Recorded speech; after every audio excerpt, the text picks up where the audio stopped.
Alright, so CD Projekt Red just announced that the Witcher 3 next-gen upgrade has been delayed indefinitely. And I don't think anyone sees this as much of a surprise, but it's still unfortunate news nonetheless, as this is something a lot of people were looking forward to, and it's a lot more than just the typical delay that we've seen from CD Projekt Red in the past. There's quite a few important details as to what this delay means for the future of the Witcher 3 next-gen, and what impact this has on CD Projekt Red as a whole. So, let's talk about that.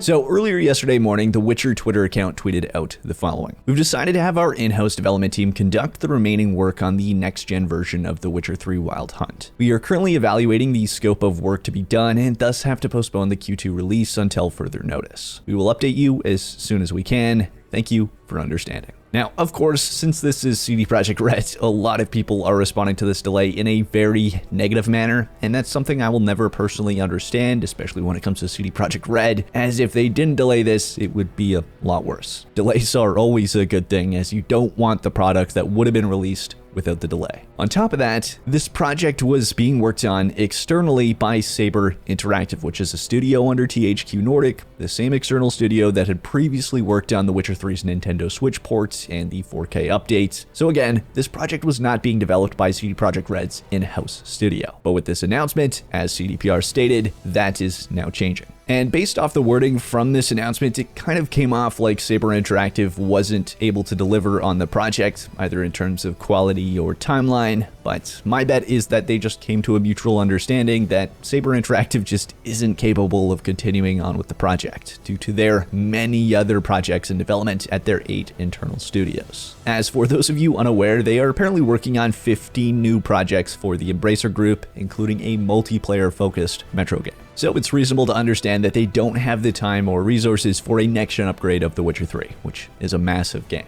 Their focus is being pulled elsewhere, which is why CD Projekt Red has to take over. Either way, the project is delayed indefinitely now. We don't have an updated release date or even window, which after the previous delay to Q2 of 2022, which was already a very long delay as it was supposed to come out in 2021 originally, it's understandable that a lot of people are losing their patience when it comes to CD Projekt Red and delays. But then again, this one was a little bit more out of their hands as it was being developed externally. That said, I might be a little bit different here. I am glad that they gave us an indefinite delay rather than giving us another release date and potentially delaying that as well. I'd much rather them start giving release dates when things are ready. And honestly, I'd say it's probably good news that the next-gen upgrade is now being worked on in-house, as The Witcher 3 is CD Projekt Red's baby, and they will likely want to put a lot of care into getting it right. That said, I am sure this will have at least some impact on the development of their other projects. Whether it will pull more resources away from Cyberpunk or the next Witcher game, we'll have to wait and see. It might very well be something we get more details on whenever they release a new quarterly update, which I will of course be sure to cover. Now, the question some people might have, as there hasn't really been a lot of details about The Witcher 3 Next Gen for quite some time, is whether or not this upgrade will actually be worth the wait. And that's a totally understandable question to have, as most next-gen updates are typically just a resolution bump or an uncapped frame rate,